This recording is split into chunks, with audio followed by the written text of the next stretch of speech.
Então, nós já vimos aqui volume sistólico, vimos volume diastólico final, vimos volume sistólico final.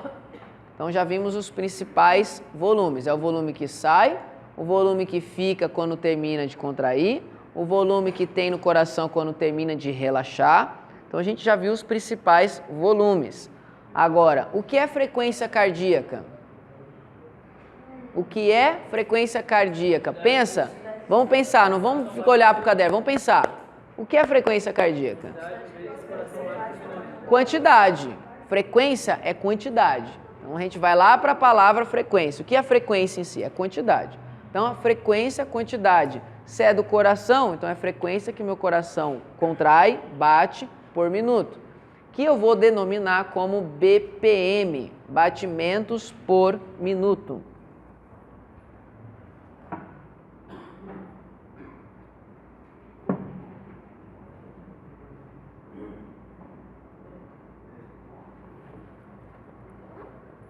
Dúvida até aqui? Dúvida? Batimento cardíaco aí, frequência. Então lá, frequência cardíaca igual, né, aqui é em BPM. Agora vamos ver débito cardíaco. O que é débito cardíaco?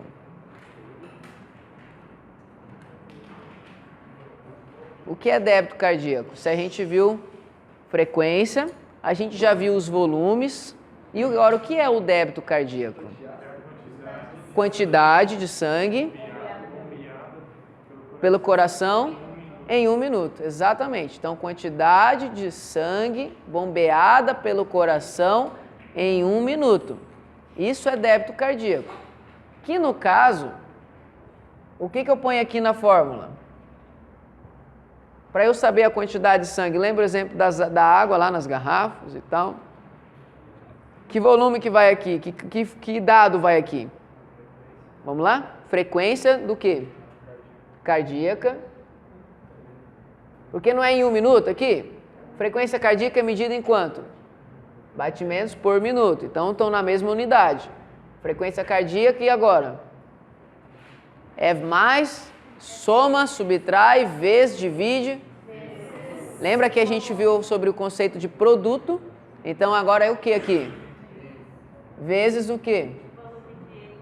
Volume de ejeção ou volume sistólico, que é a mesma coisa. Tá? Volume de ejeção ou volume sistólico. E aqui eu já tenho a fórmula do débito cardíaco. Volume sistólico é a mesma coisa que volume de ejeção. É a quantidade de sangue que é ejetado, que sai do coração a cada contração. Tá? É o mesmo nome dois nomes para a mesma coisa. Então, frequência cardíaca de 170 vezes um volume de 75 ml. E aí? Quanto dá isso aqui?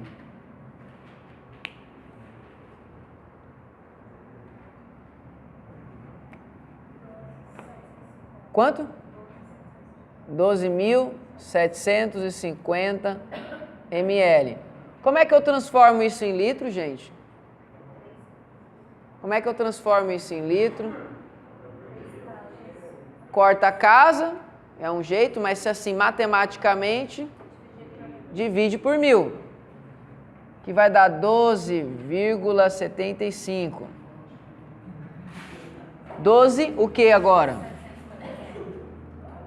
12 o que agora? Litros.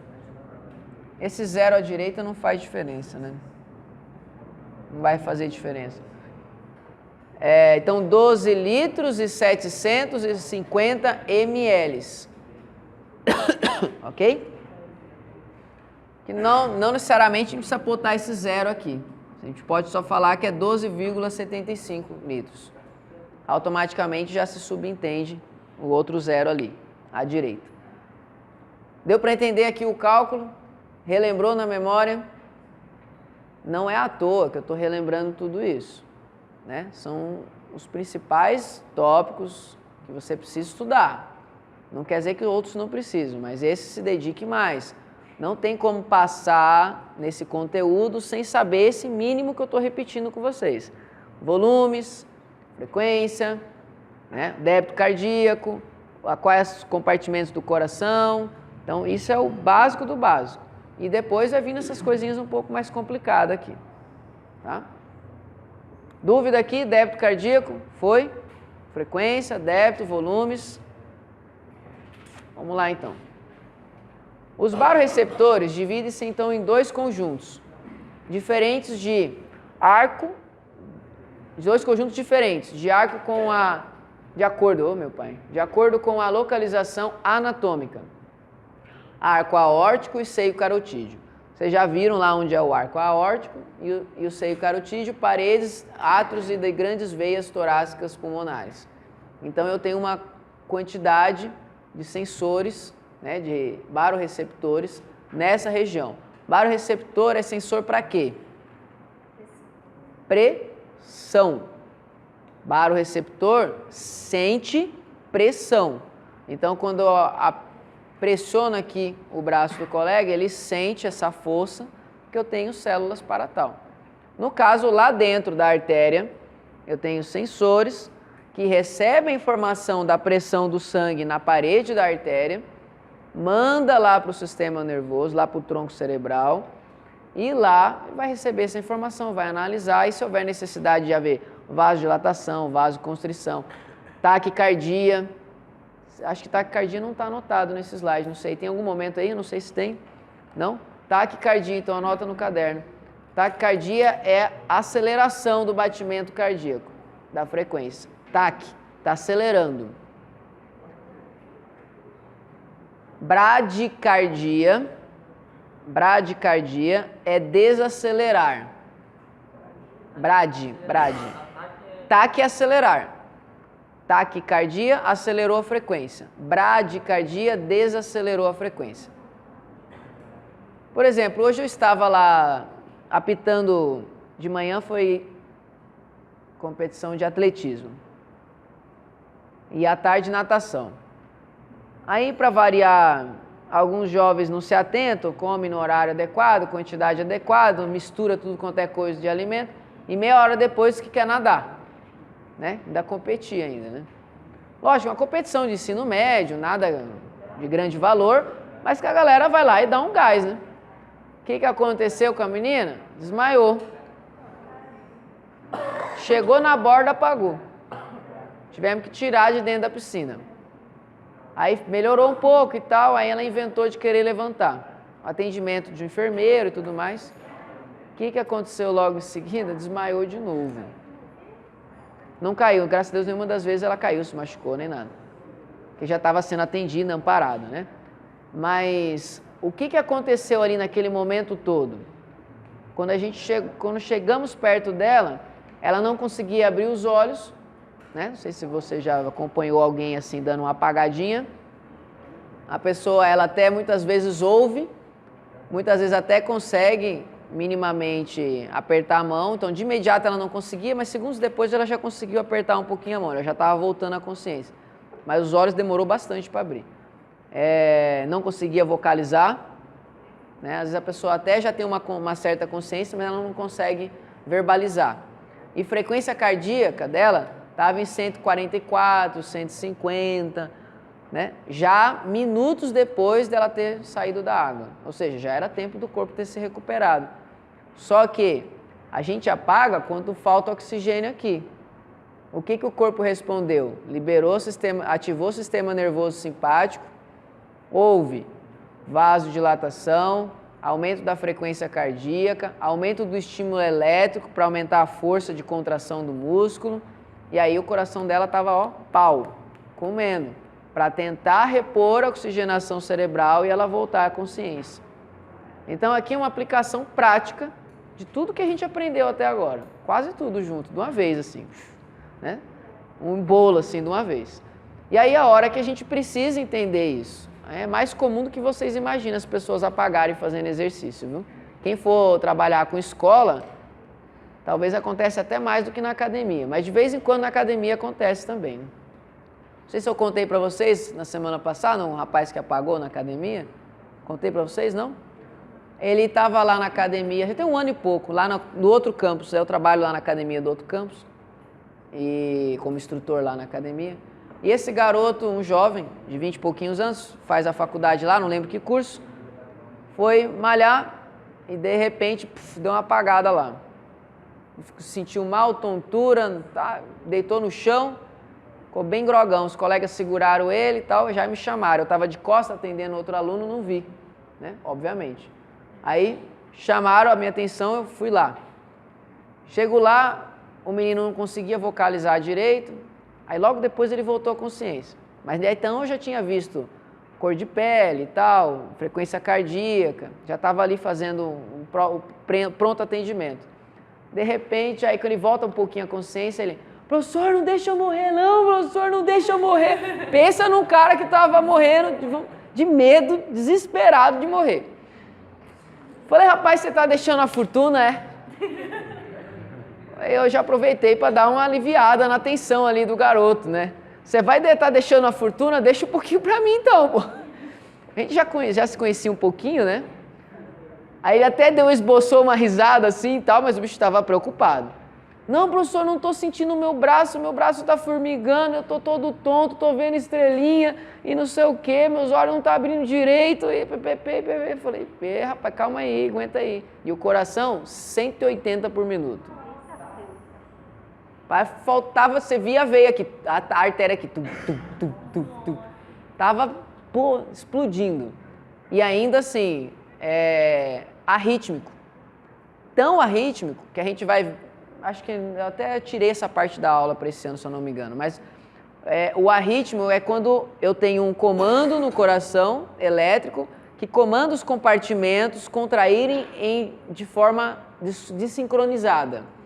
Né? Então, em vez de bater tum tum tum tum tum tum tum tum, ele bate tum tum tum tum tum tum tum tum tum tum tum tum tum tum tum tum tum tum tum. Ele fica assim bem doidão mesmo, bem doidão. E ele tava desse jeito, tanto que dava para sentir no toque. Você botava aqui para ver a frequência, você percebia a arritmia na pulsação, de tão intensa que estava a arritmia dele. Obviamente, o coração estava entrando em parafuso. Para ele ter uma parada cardíaca, estava aqui, ó. Facinho. E aí, lógico, eu já fui chamando atendimento da enfermagem para botar um aparelhinho que chama de saturação de oxigênio. E aí colocamos o aparelhinho nele para ver como é que estava saturando. Estava saturando 86, 84 de saturação de oxigênio na célula sanguínea. Isso quer dizer baixo nível de saturação, que a gente deve estar acima de 95. Ou seja, esse próprio baixo nível de oxigênio estava estimulando o sistema nervoso dele, lá o centro do CO2, centro respiratório, que a gente vai ver no próximo conteúdo, estava estimulando o centro respiratório para aumentar a frequência cardíaca, para aumentar a taquicardia, né, para aumentar essa frequência, para aumentar a força de contração, para ter vasodilatação, então para ter todos esses sintomas, né, percebidos ali. Aí, baseado nesse tudo provim, né, depois a gente deu bastante risada disso, lógico, junto com ele, né, que ele também deu risada. Pois é, aí lá vem essa resposta. Por que aconteceu isso, né? O querido, lindinho, aluninho, tomou de latex. Entendeu? Algo proibido, né? Mas que mediante ao mercado branco, né? Para não ser preconceituoso, o mercado branco, né? Querido mercado branco, faz com que isso esteja fácil acesso nas academias, né? Na internet, hoje você compra em qualquer lugar hoje, aí tá fácil, mais do que a gente imagina.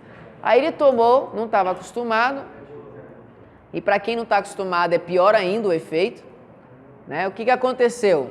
A vasodilatação foi tão intensa que deu um piripaque no sistema nervoso, ele não deu conta.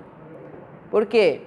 Ele queria estimular uma vasoconstrição, mas o medicamento estimulou o contrário. Então o corpo não conseguiu controlar isso tudo. E aí a hora que o corpo entrou em piripaque, né? Acho que ele não tomou de latex mais nunca, depois dele passar o medo de morrer que ele passou, né? Então, aí nessas horas a gente vê que a vida da gente não vale nada, né? Uma florzinha assim, tão simplista, esse primeiro relato é justamente para a gente perceber como esse conteúdo todo que a gente está visualizando interfere lá nas nossas práticas, seja no momento assim mais desesperador, né, de atendimento, de necessidade específica, ou influenciando no treino, como já citei em alguns momentos e vou voltar a citar mais à frente. Então aqui eu tenho, e o segundo aqui foi apenas para a gente dar uma distraída um pouquinho, né? O arco então aórtico e seios carotídeos, sensores arteriais de pressão elevada, monitorizam as pressões arteriais geradas pelo ventrículo esquerdo. Dificilmente eu vou exigir de vocês que onde está o baroreceptor, onde é encontrado os baroreceptores, de forma assim tão específica como talvez está descrito aqui. Tá? Dificilmente isso eu vou exigir isso de vocês. Mas o que é importante, crucial você saber? O que é um baroreceptor? Ele é receptor do quê? De pressão, de força, né? Pressão fica uma palavra mais adequada. Onde eu posso dizer, ter uma noção onde eu encontro ele? Vocês perceberam que normalmente, e aí lendo aqui embaixo, não, essa aqui não. Quanto a gente consegue encontrar isso aonde? Veias, cava superior, inferior, artérias, dentro dos átrios, dentro dos ventrículos, é onde a gente tem quimiorreceptor, baroreceptor, basicamente ali em volta do coração. Tá? Não necessariamente você precisa ficar decorando aonde está cada um conforme a descrição. Tá?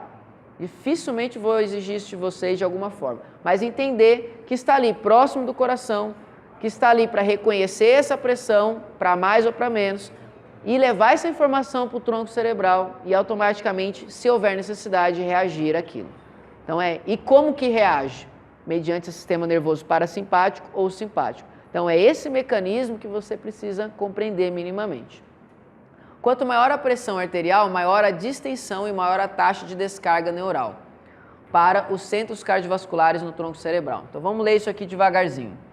Quanto maior a pressão arterial, nós já vimos o que é pressão arterial. Né? O que é pressão arterial?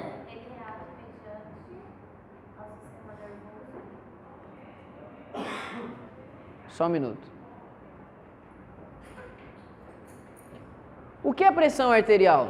Primeiro, para a gente voltar depois no conceito. O que é pressão arterial, gente? Olha o nome já próprio diz, lembra? Não precisa ficar decorando. Pressão da artéria, gente. Não tem que ficar decorando. Pressão da artéria. Então, quanto maior a pressão lá dentro da artéria, maior a distensão. Distensão é o quanto a fibra se estica. Muscular, a gente está falando da distensão muscular. Okay? Então, quanto maior a pressão, maior a distensão. E maior a taxa de descarga neural para os centros cardiovasculares no tronco cerebral. Eu tenho essa descarga por necessidade. Se eu tenho uma maior pressão arterial, eu vou precisar, a gente volta lá no conceito de pós-carga, vou precisar de uma pós-carga maior, vou precisar de uma força maior para vencer a pressão dentro da artéria, senão o sangue não sai. Para isso, tem que haver uma descarga neural maior. Tá? Então, é isso que significa isso daqui. Eu preciso, para vencer a força que está dentro lá, a pressão que está dentro da artéria, eu preciso fazer mais força aqui no coração. Isso significa que eu preciso de maior pós-carga e automaticamente eu preciso, para haver maior pós-carga, eu preciso ter uma descarga neural. Uma descarga neural é uma quantidade maior de informações via nervo. Tá? É isso que significa descarga neural. Dúvida aqui? Você tinha uma pergunta que você falou que anotou, querido? Aqui, você tinha uma pergunta. Pode fazer agora, que eu dei uma pausinha. Ah.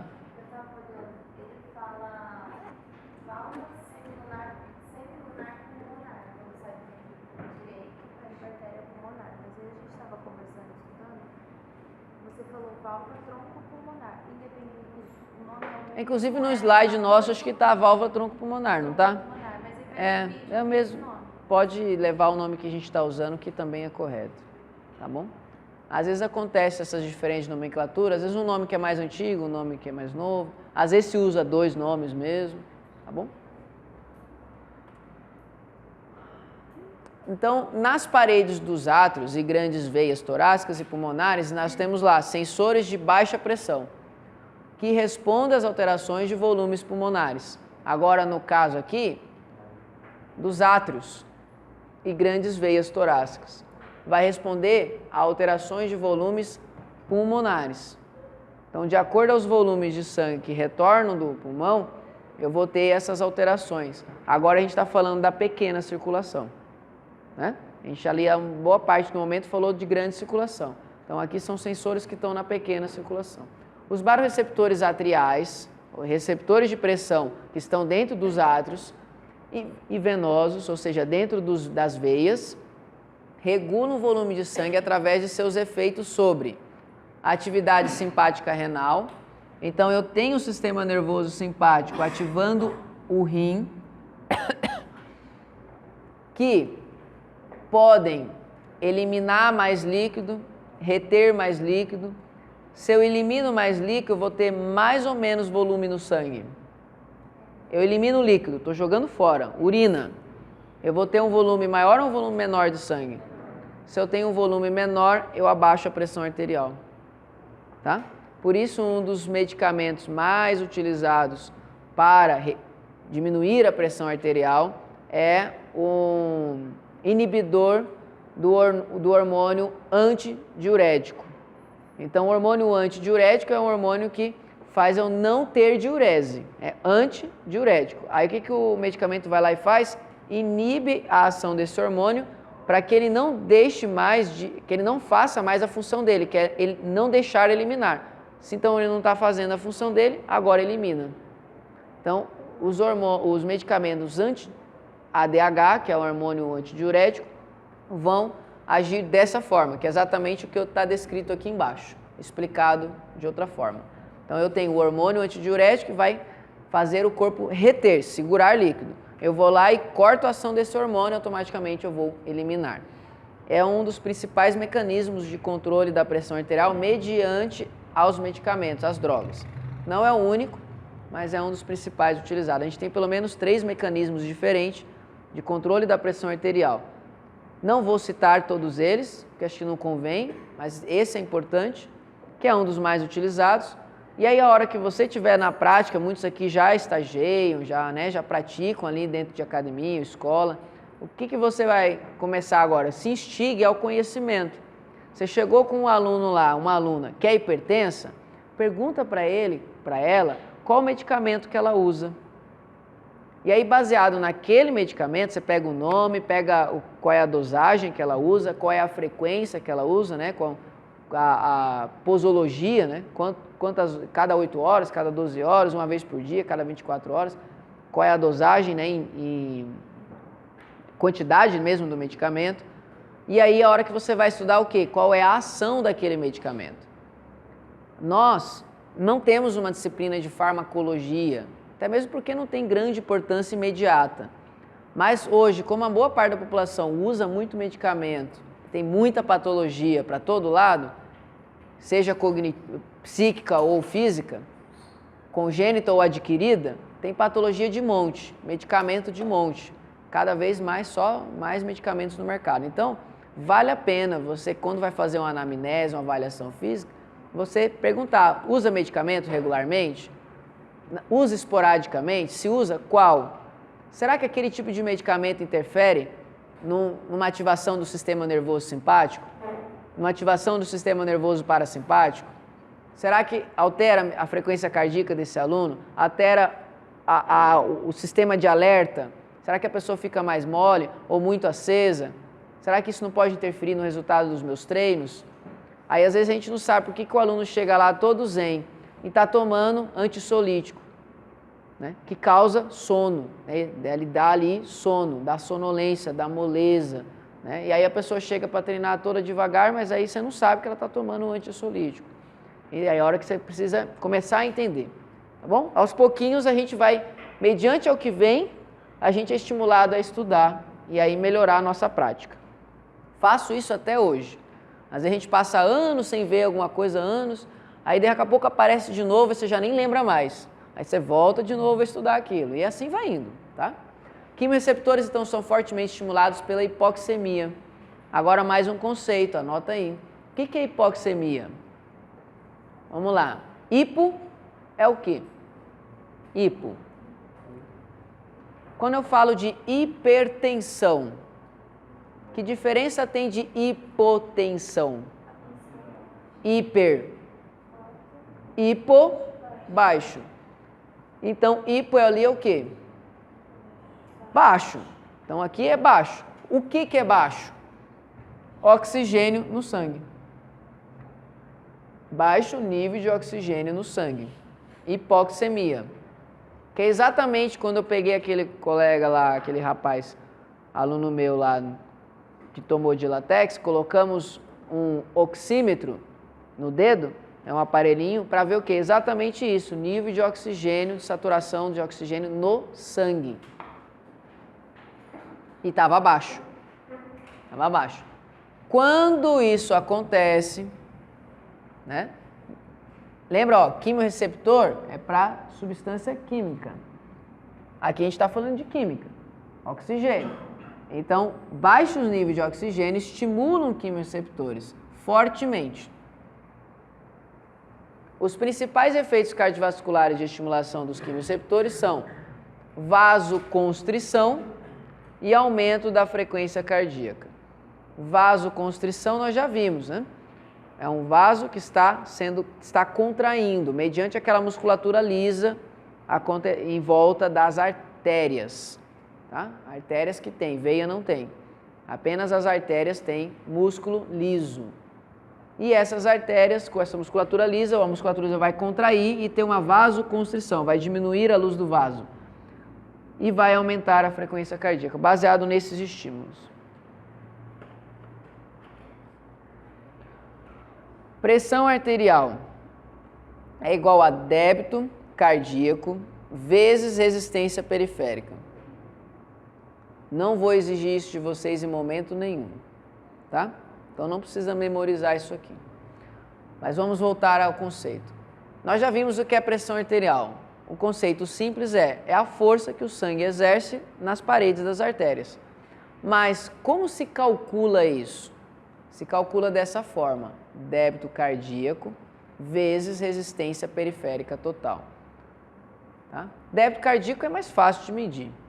Resistência periférica total é uma fórmula bem cabulosa já. Aí já é um negócio mais para fundir o cérebro mesmo. Tá? Aí já tem cálculos bem grandes, que se você for buscar lá, por exemplo, no Guyton, o Tratado de Fisiologia de Guyton, vai ter as fórmulas lá de como calcular a resistência periférica total.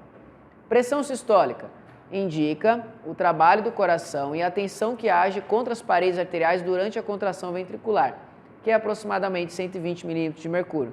Já vimos isso na aula passada, retomando. Pressão arterial sistólica, PAS, pressão arterial diastólica, PAD. Pressão arterial quando está contraindo o coração, pressão arterial quando ele está relaxado. A gente só existe dois momentos no coração: contraído e relaxado. Não tem outro momento, tá? Só esses dois momentos.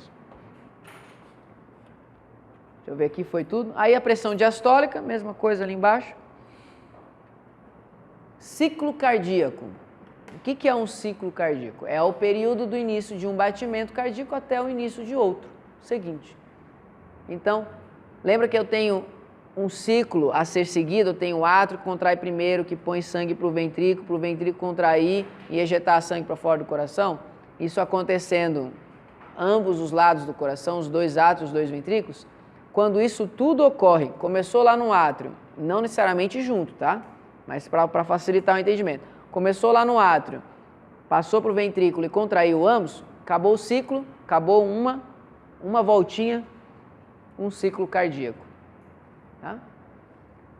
Então, sístole, contração, e diástole, relaxamento. O trabalho mecânico do coração apoia-se em duas variáveis: volume de sangue e pressão. Pressão, a contração das fibras miocárdicas determina a elevação da pressão intracavitária. Tá? Intracavitária é dentro da cavidade, pressão dentro da cavidade. Oxe, que momento foi esse? Eu, hein? Valeu. Não entendi, não. Esbarrou sem querer, foi tentar consertar, piorou, né?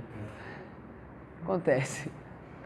Então, vamos lá. A contração das fibras miocárdias determina a elevação da pressão intracavitária, pressão dentro das cavidades, dentro da cavidade do coração.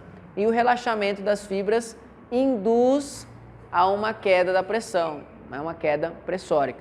Obviamente, se eu tenho um relaxamento, não estou contraindo, a pressão cai. Se eu estou contraindo, a pressão sobe. A gente já viu isso várias vezes. Então, o ciclo cardíaco é subdividido em etapas. Já repetimos isso várias vezes, mas agora de forma mais detalhada eu tenho o sístole. Fase de contração isovolumétrica. O que quer dizer isso? É fase de contração que não há ejeção. Tem a contração, mas ainda não está ejetando. Isovolumétrica. Iso mantém, não tem ausência de volume ejetado. Por isso, isovolumétrica. Fase de ejeção ventricular. Então, eu tenho duas fases aqui. Já na diástole, eu tenho a fase de relaxamento isovolumétrica, mesmo conceito de cima. Fase de enchimento ventricular, está enchendo. E depois a fase de contração atrial. Então, aqui a diástole já vai se subdividir em 3 fases.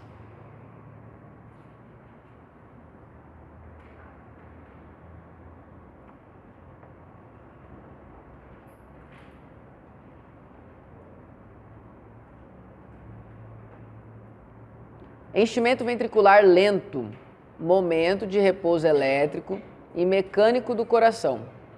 Então, eu tenho ali um momento que é o enchimento ventricular lento, momento de repouso elétrico. O que quer dizer momento de repouso elétrico? Não tem estímulo elétrico naquele músculo, está em repouso. Automaticamente, isso vai fazer com que o músculo relaxe.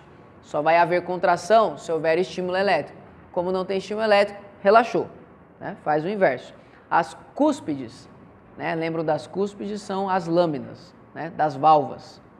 Tá? As cúspides da válvula mitral, que são 2 lâminas na válvula mitral, estão lá do lado esquerdo, né? Entre o átrio esquerdo e o ventrículo esquerdo, estão semi-abertas. Tenta imaginar isso, né? Virtualmente. Ele passando sangue, abrindo, fechando. A gente vai tentar manter um ciclo aqui. Com ausência ou pequena passagem de sangue por elas. Ou seja, está ali um pouquinho aberto, está passando um pouquinho ou nada de sangue. Está enchendo o quê? O ventrículo. O fluxo é pequeno ou ausente devido à pequena diferença de pressão entre o átrio e o ventrículo esquerdo. Como eu tenho o átrio e ventrículo com diferença de pressão muito baixa, ou quase iguais ali, eu não tenho fluxo nem de cima para baixo, nem de baixo para cima. É isso que quer dizer essa frase aí. Temos que lembrar de um conceito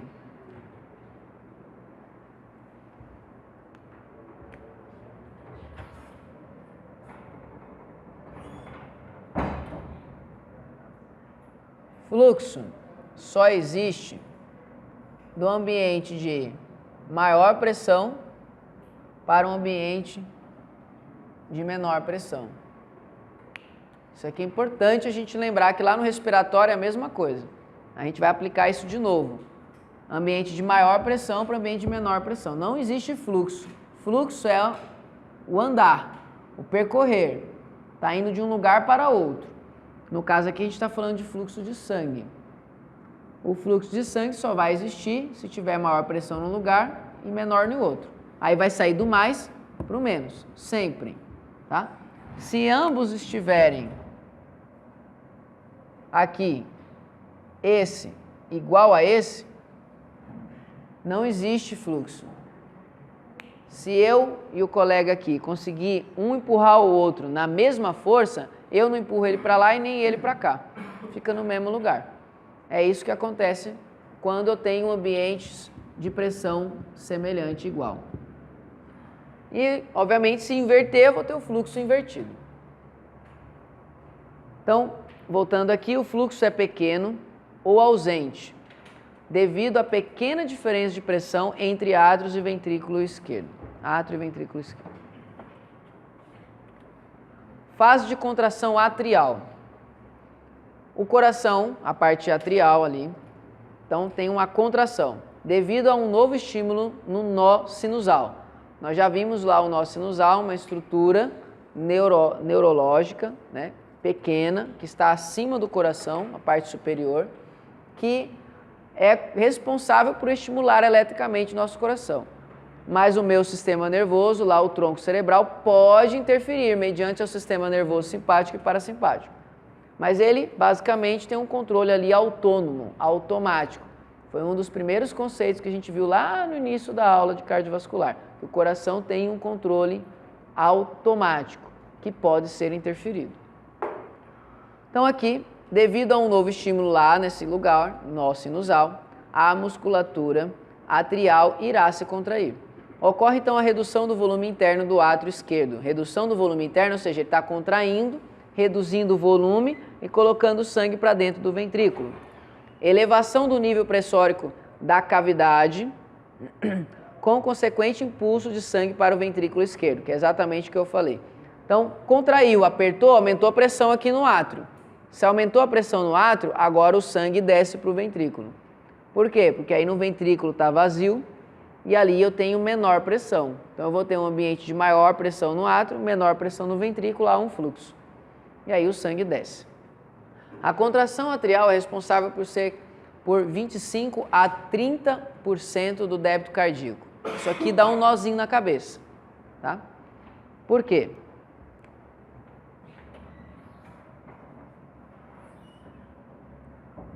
Quando o átrio esquerdo contrai e manda sangue aqui para baixo, antes desse sangue terminar de descer, o ventrículo já iniciou a contração. Deu para entender aqui agora? Antes dele terminar aqui já começou. Então, por isso que considera-se o átrio responsável. É como se eu tivesse o sistema de petróleo no Brasil. É lá no litoral. O petróleo chega aqui em Paulínia. Como? 700 metros acima do nível do mar. Bombeado. Tem várias etapas de bombas para poder trazer esse petróleo e haver o refinamento. O que eu quero dizer com isso, comparando aqui com o corpo humano? Eu tenho duas bombas. Que uma está contraindo, mas no final dessa contração essa já está contraindo também. Então eu acabo que eu tenho duas bombas empurrando o sangue, teoricamente, para o mesmo lugar, que é para a artéria aorta. Eu tenho o átrio e o ventrículo. Então é como se fosse duas bombas, em momentos muito sincronizados, perfeito, em milissegundos. Mas isso ocorre. Por isso é considerado de 25 a 30% do débito cardíaco, responsabilidade do átrio esquerdo. Deu para entender aqui esse conceito? Duas bombas participando, uma empurrando, está aberto aqui, está terminando de empurrar, só que essa aqui já contraiu. Então as duas estão fazendo força para o mesmo lugar, porque não está aberto o caminho, né? A válvula está aberta. Fase de contração isovolumétrica, novamente, então tem agora, contraiu, aí eu tenho um momento de contração que já não sai mais sangue. Neste momento o estímulo elétrico passa do nó atrioventricular para a musculatura ventricular. A informação estimula o átrio, terminou de estimular o átrio, aí ele desce e vai estimular o ventrículo. A gente está vendo tudo bem pausadinho, mas pensa que isso acontece a cada ciclo aí que seu coração está batendo. Tudo de uma vez. Plum, plum, plum, plum, e já foi. 4 vezes, 5 vezes, 6 vezes. Tudo isso daqui. Né? Então imagina a rapidez que é isso. E quando está em 160 por minuto, como é que é? É muito rápido, muito rápido. Então aqui, passa então do átrio para a musculatura ventricular. Desceu o estímulo elétrico, o ventrículo se contrai, elevando sua pressão até atingir e ultrapassar a pressão intraatrial. Então lá, o ventrículo se contrai. Lá já contraiu, desceu o sangue, ok? Elevando sua pressão até atingir e ultrapassar a pressão intraatrial. Contraiu o átrio, desceu o sangue. Aqui tem que contrair, até a hora que essa pressão fique maior que essa. Automaticamente para de descer sangue, ok? Eu tinha aqui maior, aqui menor, aí o sangue descia. Aqui começou a contrair, vai ter que comprimir, apertar, aumentar a pressão e aí para de descer sangue do átrio para o ventrículo, fazendo com que as válvulas se fecham. Aqui no caso a válvula mitral. A válvula mitral aqui, como são duas lâminas, empurrou para cima, ela fecha automaticamente. E aí a hora que o sangue não retorna. Então eu tinha um ambiente de maior para menos, mais para menos, agora eu tenho que inverter. Tem que ter mais e menos. E aí a hora que o sangue vai sair pela artéria. Já já a gente chega lá. Ocorre então o fechamento das cúspides, que eu acabei de falar, que é a mitral. Ocorre a contração ventricular com consequente aumento da pressão na câmara, com as válvulas aórticas e mitral fechadas ainda. Então fechou a mitral, ainda a aórtica lá está fechada. Logo em seguida ela vai abrir. Então a pressão aumentou, aumentou, aumentou, fechou. Continua aumentando, aumentando, agora vai abrir a da válvula aórtica, ou seja, para sair o sangue do coração. Faz então agora de ejeção. Agora o sangue sai pela artéria aorta. Ocorre então ocorre quando a pressão intraventricular supera a pressão intra-aórtica. A gente viu que aqui tinha que ter mais, aqui menos, para haver fluxo. Só que para fechar, aqui tem que ter menos e aqui mais. Agora, para sair na aorta, para ter esse sentido, aqui tem que ter mais e aqui menos, dentro da artéria aorta. Perceberam que é um jogo de pressões o tempo todo? É assim que funciona. E lá no pulmão a gente vai ver que é semelhante. A ideia é a mesma, só muda que lá não é sangue, lá é ar. É essa a diferença. Mas é a mesma coisa. Eu tive que fazer as trocas de pressões para ver fechamento, fluxo, e aqui eu tenho que ter maior pressão, tem que vencer. O que ele quer que eu coloquei ali? Que tem que vencer, tem que estar maior do que na artéria aorta, porque senão o sangue não sai, não vai haver fluxo. Então eu tenho uma menor pressão e aqui maior, aí vai contraindo, contraindo, contraindo, chega a igualar até o momento que ultrapassa essa pressão interna do ventrículo esquerdo comparado com a pressão intra-arterial, ou seja, dentro da artéria. E aí a hora que o sangue é ejaculado para dentro do sistema da grande circulação. Neste momento, o gradiente de pressão entre a aorta e o ventrículo esquerdo é em média, de 5 milímetros de mercúrio. Agora nós vamos aprender mais um conceito que é gradiente de pressão. Tá?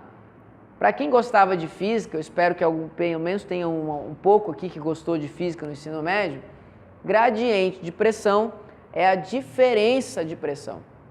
Ponto.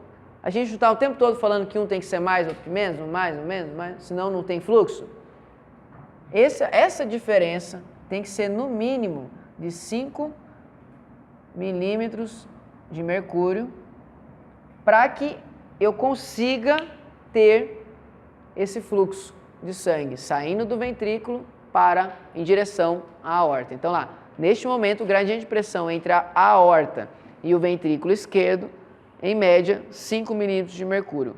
Ou seja, é uma diferença pequena, mas suficiente para haver fluxo. Agora, se a pressão dentro da artéria estiver muito elevada, esse gradiente de pressão pode sofrer danos, porque o ventrículo, lembra, vai ter que fazer mais força, mais pós-carga, para conseguir fazer mais força, contrair mais intensamente e conseguir vencer a pressão que está elevada dentro da artéria. Se aqui é para estar 120 milímetros de mercúrio e de repente está 150 milímetros de mercúrio, tá? Aqui é PAS. Vamos pensar na PAD agora. PAD, que é pressão arterial diastólica. É para ela estar em 80. Vou deixar 100 aqui. 80 milímetros de mercúrio. Ela está, de repente, a 85. Porque a pressão que ele tem que vencer aqui é a pressão diastólica. Lembra que se está fechado, Qual é a pressão que está dentro da artéria quando não tem sangue saindo do coração? É essa, diastólica. Está fechado, não está contraindo. Tá? Não tem sangue saindo do coração. Essa é a pressão aqui dentro. 80, era para estar 80, está 85. O coração já vai ter que contrair para vencer os 85, não os 80 mais. Já vai ter que chegar a 90 para conseguir sair. Só que quanto mais eu estou colocando pressão lá dentro, maior vai aumentando essa pressão. Ela vai sair dos 85 e vir para 150. Ela sai daqui e vem para cá.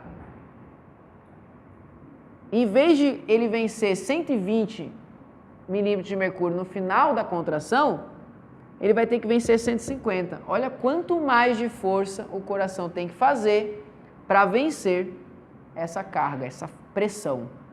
E aí é a hora que a gente vai sobrecarregando uma máquina. Né? Obviamente que ela vai adoecer mais fácil. Óbvio. Tá? Deu para entender? Ali é um pouco complicado. Eu falei que eu tentei explicar o mais devagar possível, porque realmente ali é mais... Quer que repita? Sim. Repete. O que ali? A última parte? Essa aqui da saída e as pressões aqui? É isso? Ou volta mais? Aqui? Ok, vamos lá. Vou aumentar esse coração aqui. Aqui é ventrículo esquerdo, né? Tá? Aqui, artéria aorta. Saiu. Aqui fora, quando o coração está relaxado, não está mandando sangue, está em diástole, que é subdividida em fases, mas está na fase da diástole, está relaxado, ou seja, não está injetando sangue. Aqui na artéria é para ter 80 milímetros de mercúrio. Vamos supor que está 85, ok? Então, quando o coração contrair, o ventrículo esquerdo contrair e empurrar sangue para a artéria, a aorta, ele vai ter que vencer uma força, uma pressão. Essa pressão lá qual é? No caso aqui, 85. Era para ser 80, em média, mas está 85 ou está 90. Ele vai ter que agora vencer uma pressão maior. Para vencer, ele vai ter que fazer a mesma força que ele venceria com 80, para 80. Ele vai ter que fazer uma força maior para vencer uma pressão maior. Só que agora a gente vai levar esse mesmo conceito, essa mesma ideia para a pressão sistólica. Então, eu venci essa carga. Só que ao mesmo tempo que aqui estava 90 e aqui 85, eu venci. Sangue começou a sair. Só que ao mesmo tempo, isso aqui tende a igualar, ou não? Tende a igualar, eu estou mandando sangue para cá, estou fazendo força. Então a tendência é o quê? Que essa pressão se iguale a esta. Porque eu estou mandando sangue para cá, mandando até a hora que elas vão se igualar. Só que aí a pressão sistólica é de 90? Não. É de 110, 120, 130 milímetros de mercúrio, em média. Então, aqui não vai resolver. Está faltando coisa. Que coisa que está faltando? O músculo continua contraindo. Continua fazendo mais força. Então, é uma força que vai sendo gradual. Não é assim, pum, acabou. Não, ela tem uma graduação. Ela começa para vencer 85, mas vai fazendo mais força, que vai bater em 100, que vai vencer os 90, 95, vai bater em 115, vai bater em 120, que vai vencendo até ele conseguir vencer 150 milímetros de mercúrio. Para vencer 120, ele precisa fazer mais ou menos força do que 150. Para vencer 120, faz menos ou mais força? Menos força. Para vencer 150, eu vou fazer mais força. E aí é a hora que a gente começa a ter a noção mínima. Lógico que é muito mais complexo que isso, mas aqui é o suficiente para a gente já começar a entender o mecanismo de esforço do coração quando existe uma hipertensão arterial. É um dos malefícios, tá? Hipertensão arterial tem um bocado de malefício. Tem malefícios para o sistema nervoso central, tem tendências à demência, né? Quem tem hipertensão arterial tem possibilidade maior de ter demências. E quem usa medicamento para controlar a pressão arterial, aí que o índice de demência aumenta drasticamente. Tá? São um dos efeitos colaterais dos medicamentos antihipertensivos. Diminuição das capacidades cognitivas e demências mais à frente, geralmente com 20, 30 anos em média. Então já tem várias pesquisas mostrando isso. Deu para entender melhor agora? Repete de novo, precisa? Não? Ok. É uma suposição. Não tem gente que tem uma pressão arterial sistólica de 150? Eu já atendi gente com 260. Tava de boinha assim, ó, sentadinho, tranquilo, dando risada para mim ainda. Sem sentir nada. Aí a gente percebe como a pressão arterial elevada, a hipertensão, ela tende, na 99% das vezes, ser assintomática. A gente não sente nada. Algumas poucas pessoas vão sentir tontura, sonolência, dor de cabeça, mas é uma ou outra pessoa, a maioria não sente nada da hipertensão. Tá? Essa, por exemplo, já tinha tido 4 acidentes ou 5 acidentes vasculares, todos eles isquêmicos.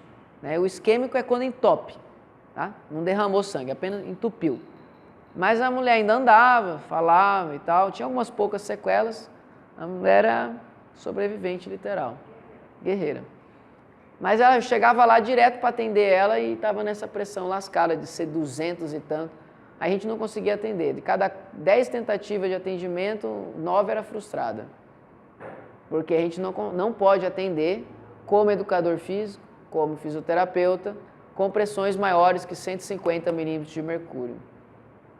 Tá vendo aí mais um motivo por que é importante a gente avaliar nosso aluno? Por que é importante a gente reavaliar o nosso aluno? Porque lá no dia da avaliação ele pode estar com a pressão de boa, mas um mês depois ele pode estar com já sintomas mais para hipertensão. Essa coisa acontece rápido, não é tão lento assim como a gente imagina.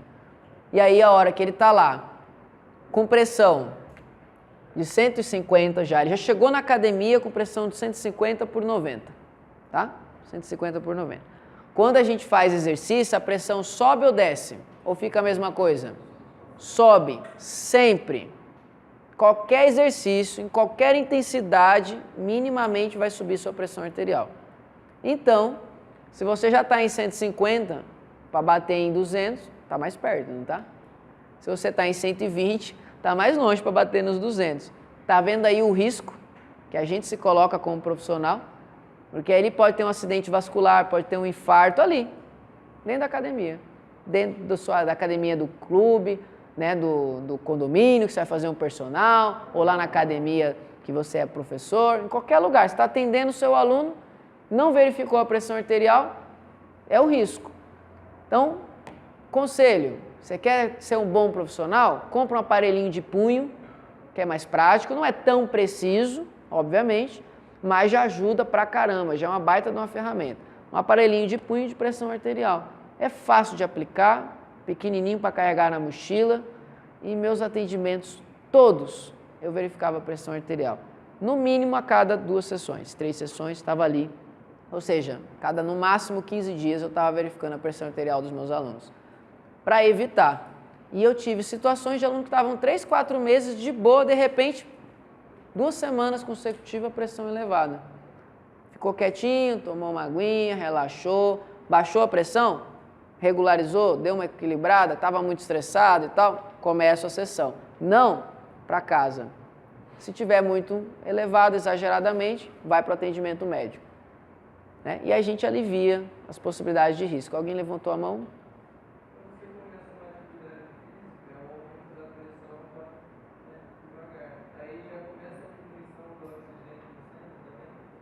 Repete a pergunta para eu entender melhor. Eu vou fazer uma atividade. Ok. Certo. Não, a tendência é equilibrar, porque você vai aumentar a frequência cardíaca, você vai aumentar a força do coração, você vai aumentar o débito cardíaco, aumentar o volume sistólico. Então, mediante todas essas adaptações, boa parte delas, 100% delas, mediante o sistema nervoso simpático, estimulado por ele, eu não vou ter hipoxemia. Né? Então, o corpo ele vai reagir mandando o sangue. Eu tenho aqueles sensores que vão ali, percebendo. Eu tenho mais necessidade, está chegando mais CO2, eu vou estimular o meu corpo. Então, eu tenho informações aqui lá, quimiorreceptoras, que mandam para cá, que aqui vai comandar de forma simpática ou parasimpática, de acordo com a necessidade. Então, a gente só vai chegar em hipoxemia em extremos de necessidade, né? Ou teve congestão, comeu, não fez bem a digestão, ou comeu muito próximo do exercício, aí o fluxo sanguíneo é direcionado para os músculos, falta sangue na parte digestória, a digestão para. Né? Então, boa parte de nós já sentiu pelo menos uma vez na vida, você vai dar uma corridinha, uma pedalada, uma musculação, uma coisa, e de repente você está de boa, daqui a pouco blum, desaba. Né? Você fica grogão, e é assim, no piscar de olhos. Né? O que aconteceu ali, na maioria das vezes, é esse direcionamento de fluxo. Nosso corpo é tão maravilhoso que ele direciona o fluxo sanguíneo de acordo com a necessidade. Então, eu tenho vasoconstrição na região digestória e vasodilatação na parte muscular esquelética. Ao mesmo tempo, reações contrárias para direcionar o fluxo sanguíneo para onde eu preciso, que é músculo. Estou fazendo exercício. Olha que máquina perfeita. Tudo automático. Tudo assim, ó. E aí a hora que às vezes a gente passa mal. Eu já passei mal, por exemplo, em Rio, assim. Tomei um susto lascado. Ali eu tava que nem um moleque lá, morrendo de medo de morrer. Nossa, eu até era adolescente. Esperei quase 3 horas para ir para a água. Era um rio largo que dava mais largo, o dobro dessa distância aqui mais ou menos da sala. Então, e um fluxo de água bem intenso. Então a gente já não saía, você entrava no rio aqui e chegava lá embaixo, né, do outro lado, que a água ia levando a gente. E eu já dominava bem o nado tranquilo. Chegou lá no meio, zoou tudo, girou o mundo. E agora, tô aqui no meio do rio, ninguém para me socorrer, tá 20 metros de distância a borda, tô enrolado. Aí, virei de barriga para cima, tentei ir boiando mais para menos esforço, né? E consegui chegar do outro lado. Cheguei do outro lado, meti o dedo na goela, botei tudo para fora, uns 15 minutos depois eu voltei. Aí avisei lá do outro lado, tô voltando. Se eu apagar, vão atrás de mim. Mas eu tomei um susto lascado. E é a hora que acontece esse tipo de coisa, né? E a pessoa às vezes morre afogada. Acaba acontecendo. Principalmente em rio, né? Rio e mar é onde mais acontece esse tipo de acidente. E a hora que eu esperei um tempão, já com medo de ocorrer. Mas a digestão não foi boa, por algum motivo, ferrou. Né? Graças a Deus não afoguei, né? Eu já me afoguei, não afogou não. Se tivesse afogado, você estava no caixão. Né? Só afoga quando a gente vai para o caixão, viu, gente? A queda, deixa eu ver se aqui faltou alguma coisa. Ok, foi. Fase de relaxamento isovolumétrica, inicia então o decréscimo da pressão intraventricular. Ejetou, agora eu tenho um término da contração que não ejeta mais, é bem no finalzinho. E aí eu tenho um decréscimo dessa pressão. Obviamente já não tem mais sangue ejetando, a pressão vai cair dentro do ventrículo. Fase de enchimento ventricular rápido. Em seguida ocorre a elevação da pressão atrial, né, lá dentro do átrio, com abertura da válvula mitral e esvaziamento do átrio esquerdo, enchendo o ventrículo esquerdo. Neste momento o coração volta a ficar momentaneamente em repouso elétrico e mecânico. É um momento que todo o coração está em repouso. É um momento assim, plim, foi. É um momento muito rápido, tá? Que tem uma pausazinha ali. É como se eu estivesse começando os estímulos lá em cima, quando chega lá embaixo ele para. Vai lá em cima, chega lá embaixo ele para. Estimula em cima, chega embaixo ele para. E assim vai indo. Lógico que tem ramos, intensidades, tempos adequados para tudo, e quando esse tempo não está adequado, a ordem não está adequada, a velocidade, o estímulo de cada momento, a gente chama de arritmia. E as arritmias têm milhares de tipos de arritmias diferentes. Inclusive a colega trouxe aqui o exame de um irmão, posso falar? Do irmão dela, com um tipo de arritmia. Né? E as arritmias dão-se nomes diferentes, tá? Taquiarritmia, que é exatamente o aumento da frequência, né, rítmica do coração. Não necessariamente é uma desincronização, que aí quando há uma desincronização tem outros tipos de arritmias. Como se trata a arritmia? Tem várias possibilidades. Por exemplo, o fato de a gente não ter magnésio na nossa alimentação, se eu tiver baixo nível de magnésio, é uma das coisas que pode causar arritmia cardíaca. Tá? Como que a gente trata? Tem várias formas. Se for alguma coisa nutricional, alguma coisa do estilo de vida, tem que corrigir. Se não assim o for, a gente precisa, quando necessário for, porque tem vários tipos de arritmia que dá para a pessoa viver tranquilo, sem nenhum problema. Algumas não, vão ter limitações. Pode ter processo cirúrgico, às vezes implantação de marca-passo. Né? Meu sogro, por exemplo, é portador de marca-passo. É um equipamento que vai auxiliar aquela automaticidade do coração, ela está meia boca. Então, eu preciso de um equipamento externo ligado nos fiozinhos, lá no nó sinusal, e lá vai estimular de forma adequada. Então, por exemplo, do meu sogro, se tem uma bradicardia, ele reconhece, o aparelho lá, o marca-passo, reconhece e faz o estímulo elétrico para dar taquicardia, para acelerar, né? Não necessariamente taquicardia, mas para acelerar. Então, ele vai atuar só quando necessário. Só que um dia, provido por Deus, no destino divino, esse aparelhinho não entrou em ação e o coração parou. Então, há uns 20 anos atrás, meu sogro teve uma parada cardíaca em casa, já portador de marca-passo. O marca-passo não funcionou e acabou desacelerando demais e entrou em parada cardíaca. Graças a Deus, tinha um filho para atender, que é técnico de enfermagem, e conseguiu reverter o caso. Tá bom?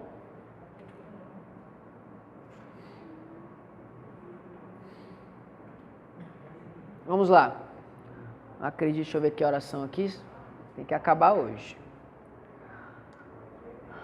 Opa. Epitélio, né? A parte mais externa. Aqui, ó, uma fatiazinha aqui da parte externa do coração. Eu tenho tecido conjuntivo, né? Tenho gordura.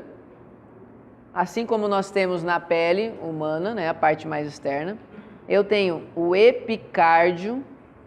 Então, esse conjunto aqui, ó, eu chamo de epicárdio, que é o conjunto do tecido conjuntivo com o epitélio. É a camada mais externa do coração. Do jeito que tem lá o periósteo, né, a fáscia muscular, aqui no coração a gente tem o epicárdio. Miocárdio, a parte muscular, que realiza a contração, e endocárdio, a parte interna, né, intracavitária, ou seja, dentro da cavidade. E as trabéculas cavernosas, a qual vocês já visualizaram, quem está estudando na prática, lá o laboratório, já viu ali as trabéculas carnosas, falei errado.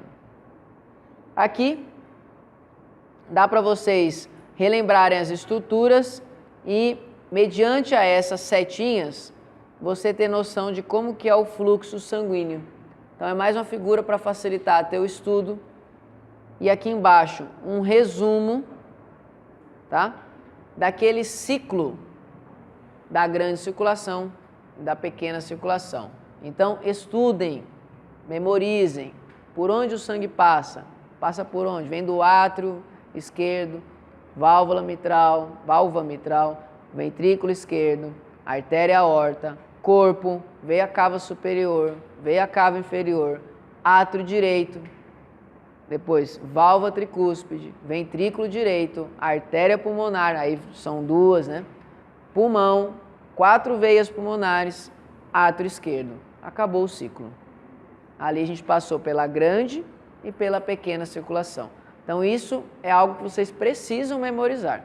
Senão a gente não consegue entender a diferença entre grande e pequena circulação, não consegue entender essas diferenças de pressões, como é que vai acontecer tudo isso. É mediante primeiro memorizar por onde o sangue passa. É a primeira etapa para depois compreender essas outras coisas. Obrigado por aqui no sistema cardiovascular. Por enquanto é só, a gente vai aplicar agora um pouquinho mais de conceito à nossa prática de educador físico. Então eu vou pedir a vocês que nesse momento se reúnam, ouve primeiro, depois vocês se dividam, tá? Não necessariamente vai valer nota e tal, eu quero apenas levantar a discussão de que efeitos tem, de que forma que isso aqui tudo pode ser aplicado a um tipo de treino. E aí talvez eu possa dar alguns exemplos aqui para facilitar. Um direcionamento. Vamos pensar num idoso, 65 anos, sexo masculino, tá?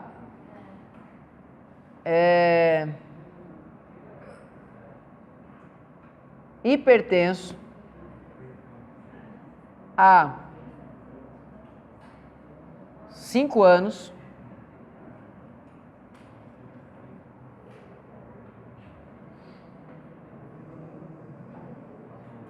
obeso,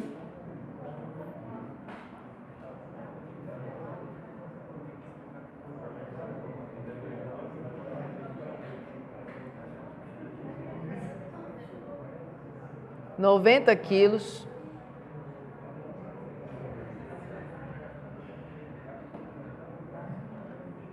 trinta e 35% de gordura corporal,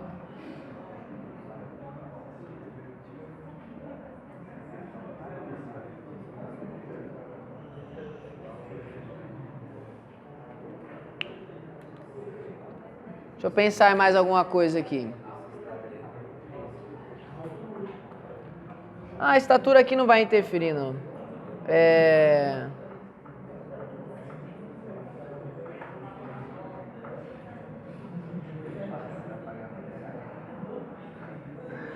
E ele tem insônia. Agora vocês vão discutir se em alguma coisa de tudo que a gente aprendeu aqui já do sistema cardiovascular e também do sistema nervoso, tá? É uma junção agora, vamos tentar conectar essas coisas.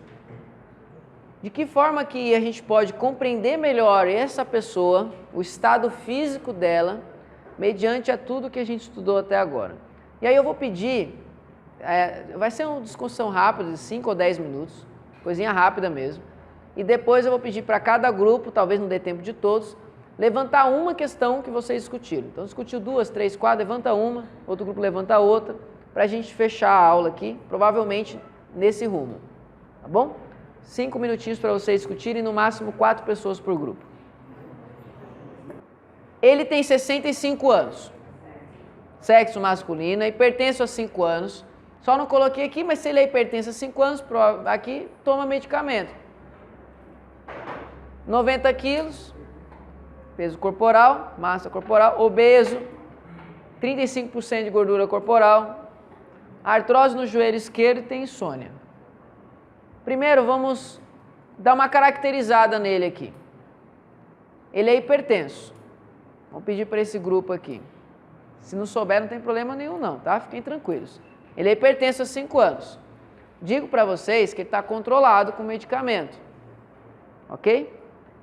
Qual cuidado nós deveríamos ter? Deixa o grupo aqui, tá, gente? Se não souber, eu passo para outro, alguém mais, ou abro para a sala. Qual cuidado deveríamos ter, mediante a tudo que a gente aprendeu agora, por conta da hipertensão? Qual cuidado? Cuidar com a intensidade, legal, muito bom, parabéns. Então, preocupar e não ter exercícios de muita intensidade, altíssima intensidade, porque a pressão pode subir exageradamente. E aí eu corro risco, legal. Mas vamos pensar antes do exercício, tem algum cuidado que eu citei agora há pouco? Cuidar, beleza, avaliar, mas quase, está chegando lá. Verificar a pressão arterial. Né? Um cuidado extremamente importante. Tá? Então, na avaliação, eu preciso, algo que deve ser padrão, mas nesse aqui eu tenho que me preocupar mais. É um cuidado muito importante. Então, aqui eu verifico, só no dia que eu avalio? Não, quanto mais eu puder verificar em cada sessão, melhor. Porque uma sessão é diferente de outra. Um dia ele tomou a bronca do chefe, um dia a mulher brigou com ele, outro dia ele está de boa. Cada dia é um dia, nós não somos assim? Os nossos alunos também são assim, cada dia é um dia. Então, quanto mais frequente, melhor. Ok, 35% de gordura, segundo o grupo ali. Que tipo de atividade vocês proporam? Já escolheram alguma? Hidroginástica, ok. Por que vocês escolheram hidroginástica? O que baseou a escolha de vocês? Bom, porque vamos supor que a gente coloca ele numa academia ou vai fazer um crossfit. Como o Rodrigo já explicou. Apelou, né? Apelou com força, né? Ele copiou meu exemplo, tá? Brincadeira, brincadeira. Vamos lá. Os colegas aqui disseram que ia oferecer o plano funerário para ele. Tem muita gente com 30 anos desse jeito, tá? É só seguir a linha de raciocínio. É melhor a gente colocar ele numa atividade leve do que a gente colocar ele numa atividade com carga. Na hidroginástica, ele vai ser uma atividade bem suave dentro da água. Mas o que limita ele, que acaba que direcionou a escolha de vocês levar para o joelho? O colega falou aqui do outro grupo, ajudou vocês aí. O que faz eu levar a entender que a água lá, a hidroginástica, pode ser melhor? A artrose no joelho? Pode ser uma justificativa, sim, muito plausível. A artrose no joelho é um desgaste na cartilagem que estudamos no semestre passado, né? Dei uma pincelada lá com vocês. Mas é um desgaste na cartilagem, tem um desgaste lá. Isso geralmente causa bastante dor. Uns menos, outros mais, mas causa dor. Causa dor, às vezes, só para ficar em pé, causa dor, às vezes, com movimentos simples, tá? Vamos voltar mais lá na frente. Tem algum outro exercício que vocês colocaram aí? Além da hidroginástica, vocês colocaram outra proposta? Musculação. Ok. Colocaram musculação com qual objetivo? O que justificou a escolha de vocês? Porque as adaptações fisiológicas do treino resistido, assim, não tem uma queima de caloria tão alta igual uma hipo, igual um exercício aeróbico. Também faz as adaptações e a oxidação de gordura até maior. Mas essa diferença, quando bem treinado e bem direcionado, essa diferença do exercício aeróbico para o resistido é minorizado. É minorizado. Um misto. Então seria uma proposta mista. Ok. Então a proposta mista aqui, os colegas colocaram. Outro colocou hidroginástica. Mais algum grupo lá no fundo propôs alguma coisa diferente? Musculação e hidroginástica. Alguém propôs alguma coisa diferente? Natação. Colocaram ali a proposta de natação. Legal. Baseado em hidroginástica, musculação, caminhada e natação, que foram as propostas que reinou na sala, vamos pensar na intensidade de cada exercício desse. Em média praticado, né, dentro de uma academia, de uma escolinha e tal. Qual seria a intensidade adequada? E qual o objetivo? O que eu quero atingir aqui primeiro? Ou a musculação consegue atingir a obesidade? Sim. Talvez com eficácia um pouco menor do que um exercício aeróbico, mas consegue. Agora, é qualquer musculação? De qualquer jeito? Com qualquer tipo de carga? Não. Vocês vão aprender isso mais à frente, os meninos ali já estão mais à frente, então conseguem compreender isso melhor. Mas quem está aqui no segundo semestre mesmo, fica um pouco mais difícil. Mas a ideia principal você não pode fazer, não é chegar lá e qualquer carga serve. Tem uma carga adequada, um nível de carga adequado, que, em média, de acordo com algumas pesquisas, mais da metade dos praticantes de musculação malham, principalmente nesse público, aqui estamos falando desse público, malham, né, fazem exercício com uma carga menor do que necessitava, para o objetivo necessário e desejado. Seja o ganho de massa muscular, ganho de força, seja o gasto calórico, perda de massa gorda, seja diminuir a pressão arterial, diminuir a obesidade, seja quais desses, para todos eles existe uma forma de fazer, tá? Então eu preciso aqui ter uma forma, que na maioria das vezes a pessoa vai passar lá 1 ano malhando e não vai mudar nada a pressão arterial dele, se não for muito bem orientado. Se a gente não fizer o nosso papel, a gente vai achar que está fazendo bem, muitas vezes não está fazendo diferença nenhuma quase, fisiologicamente. Então, musculação vai bem? Hidroginástica, consegue atingir isso aqui? O que vocês acham? Atingir de diminuir essa pressão arterial, que agora é um exercício predominantemente aeróbico, né? A gente falou do exercício predominantemente anaeróbico, que é o de força, agora o aeróbio. Consegue, gente? O que vocês acham? Depende da intensidade de novo. Depende do meu volume, da minha intensidade, da minha frequência, quantas vezes na semana eu faço. É que nem a galera que quer fazer pilates e ganhar massa muscular com duas sessões por semana.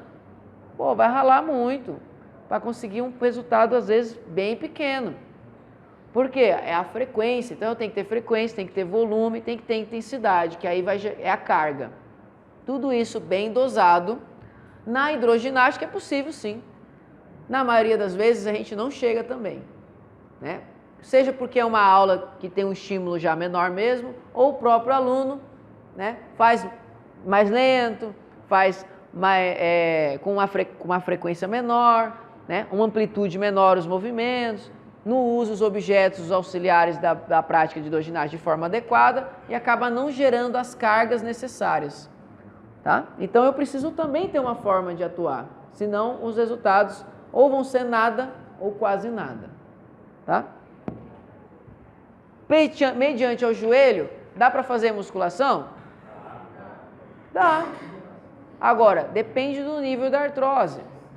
Eu posso, de antemão, começar, por exemplo, com exercícios, contrações isométricas. Lembra, nós vimos isso lá em sistema muscular, né? O que é a contração isométrica? É contração sem movimento. Eu gero carga. Então, ó, agachei. Estou fazendo força ou não estou? No meu quadríceps, no meu glúteo? Estou. Só que eu não estou movimentando. Aqui é uma contração isométrica. Não necessariamente essa para uma pessoa aqui específica. Estou dando apenas o exemplo da contração isométrica. Então eu posso utilizar das máquinas, né, de auxiliares lá na academia para gerar uma carga e utilizar e ter um efeito desejado. Se aguentar o movimento, show. Exercício aeróbio dentro da academia. Bicicleta, lá o transfer, o elíptico, esteira. O que vocês acham que esse senhor conseguiria fazer? Bicicleta? Muito comum ser muito dolorido a flexão do joelho, tá? Muito comum. Então, uma parcela bem razoável das pessoas com artrose não vão conseguir pedalar. Eles vão ter muito mais facilidade em fazer um elíptico lá, o transporte, do que a bicicleta. Lógico, não é uma regra, mas a maioria vocês vão perceber na prática que vai tender. Então, na maioria eu já nem coloco na bicicleta. Agora, se a pessoa fala assim, não, professor, eu quero experimentar, eu quero... Vamos lá, sem problema. Regular a distância. Então, a gente não deixa aquele pedalar curtinho assim, ó. Aqui vai ser mais dolorido para ele normalmente. Então, eu deixo um pedalar mais curto, mas aqui, mais no final da extensão. Tá? Um pedalar mais curto, mas mais no final. Tende a ser menos desconfortável.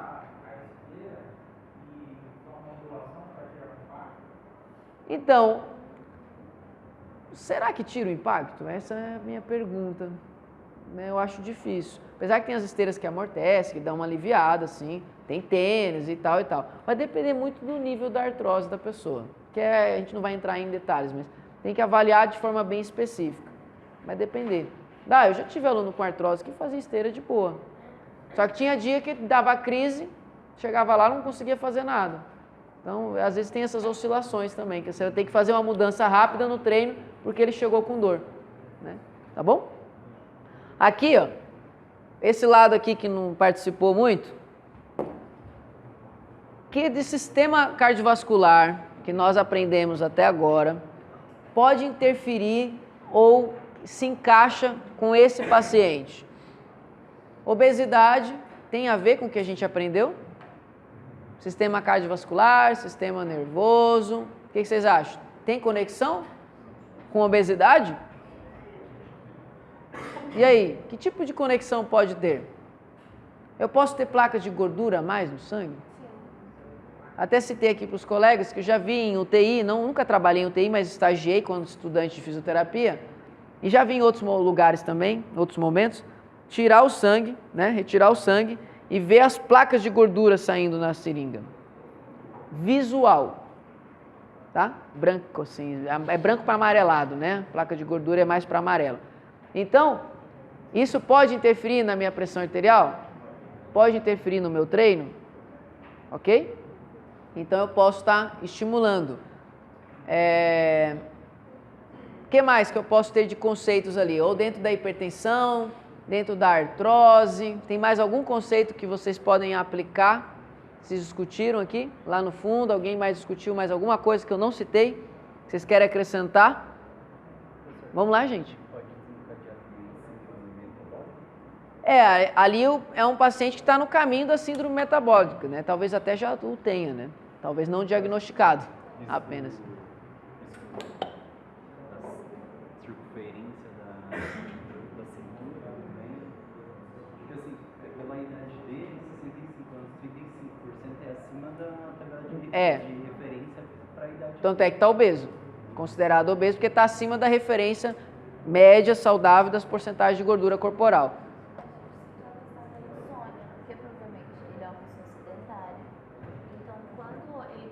A colega aqui está falando da insônia, ó, que a gente acabou não citando em nenhum momento. Está ali no cantinho. Ele vai ter o gasto da energia, o corpo dele vai precisar descansar para poder recuperar essas energias, claro, junto com a alimentação. Quando eu faço exercício, eu aumento a frequência cardíaca, eu aumento o débito cardíaco, aumento tudo aquilo que a gente visualizou, aumento força, capacidade do coração de bombear e tal. E eu tenho esse efeito a médio e longo prazo, eu tenho o imediato, curto, médio e longo prazo. Mas eu também tenho liberação de hormônios. Lembra lá do sistema nervoso? Eu tenho liberação de substâncias que o próprio corpo produz, que dão sensação de bem-estar, né? Dão sensação de bem-estar, de paz, de tranquilidade. Esses hormônios, que inclusive entram níveis de cortisol e outros mais, vão interferir nesses fatores da insônia. Um exercício bem aplicado com carga, volume, intensidade e frequência vão interferir na hipertensão. Que aí, obviamente, mediante a conceitos que a gente já viu anteriormente, como é que é o mecanismo principal desse controle da pressão arterial? É diminuição da resistência periférica dos vasos. O vaso está duro, rígido, ele se torna mais complacente. Ele consegue abrir e fechar com mais facilidade. Fazendo isso, como efeito do exercício, eu consigo diminuir a pressão arterial. É um dos principais mecanismos de controle de hipotensão pós-exercício. Eu vou pedir a vocês que, para a próxima aula, tragam, né, cada grupo, um artigo científico. Eu peço assim a vocês encarecidamente que não esqueçam, põe na sua agenda. Não vai valer nota, de propósito, porque eu quero ver o interesse de vocês a aprender. Então, um artigo científico, faz uma leitura rápida, não precisa destrinchar o artigo, mas uma leitura mínima do seu artigo, sobre qualquer coisa envolvendo isso daqui e exercício físico. Seja exercício físico na insônia, exercício físico na hipertensão, exercício físico com obeso, exercício físico para quem tem problemas articulares, artrose, artrite e tal, ok? Então, ou, principalmente aqui, tá, gente? Também aqui eu acho que é as coisas mais legais da gente aprofundar mediante ao nosso conteúdo, hipertensão. A minha proposta para a semana que vem, tá acabando a aula, já tenho que fazer chamada. A minha proposta para a semana que vem é irmos ao laboratório para estudarmos. A gente tem, se eu não estiver enganado, mais 3 semanas de aula ou é 2? Antes da prova. Hoje é dia 28. Deixa eu só conferir aqui no calendário, para não falar besteira. Semana que vem é dia 4, na outra dia 11, na outra dia 18, aí no dia 25 é a nossa prova. Então, temos mais 3 encontros. Ok? Terminamos o sistema nervoso, terminamos o sistema cardiovascular, sistema respiratório, mais de 70% está lá na videoaula, então assista, tá? A partir da semana que vem, a próxima aula, a qualquer momento eu posso trazer questionário, teste individual em grupo, alguma forma de avaliar se você assistiu o vídeo. Então assista essa semana, e a partir da semana que vem eu posso cobrar isso em algum momento, tá? Então dando um toquezinho para você não se perder nesse ritmo. Lembrando, vou liberar questionários essa semana, mais lá, sistema nervoso e já sistema cardiovascular, questionários práticos. Então fiquem atentos à liberação dos questionários. E a minha intenção é trazer os artigos, a gente faz uma breve discussão, uns 20 a 30 minutos lá na sala, um pouco mais, um pouco menos, e o restante, lá no laboratório, e o restante a gente usar a aula para estudarmos, tá bom? Então, desses 3 encontros, a minha proposta é ter praticamente 2 inteiros com o estudo no laboratório, e mais um com mais algumas atividades, um pouco de revisão, um pouco de aula teórica, acrescentando mais alguns detalhes. Tudo bem assim?